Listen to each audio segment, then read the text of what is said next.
Salut! Astăzi învățăm Si minor 6. Acordul de Si minor 6 are pe lângă notele Si, Re și Fa diez, treapta 6 adăugată, adică nota Sol diez. Acest Sol diez se poate lua în vârful acordului sau în interiorul lui. O variantă cu Sol diez în vârful acordului, cu sexta în vârf, este următoarea. Degetul 1 apasă în bare în poziția a doua, degetul 3, poziția a patra, coarda a patra, degetul 2, poziția a treia, coarda a doua și degetul 4, poziția a patra, coarda a întâi. Avem grijă să punem degetul 3 în așa fel încât să atingă coarda de dedesubt, care nu va suna.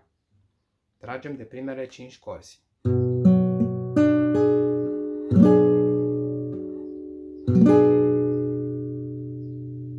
O altă variantă cu Sol diez cu treapta 6 inclusă în acord, în interiorul lui, este următoarea.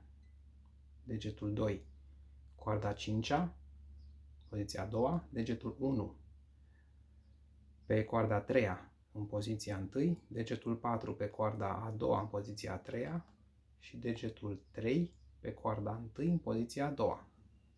Ciupim primele 5 corzi.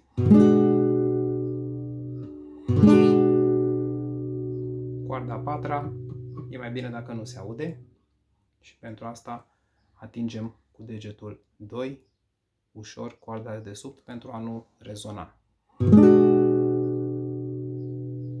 În fine, mai putem lua același acord apăsând cu degetul 2 în poziția a 6-a pe coarda a 6-a, degetul 1 în poziția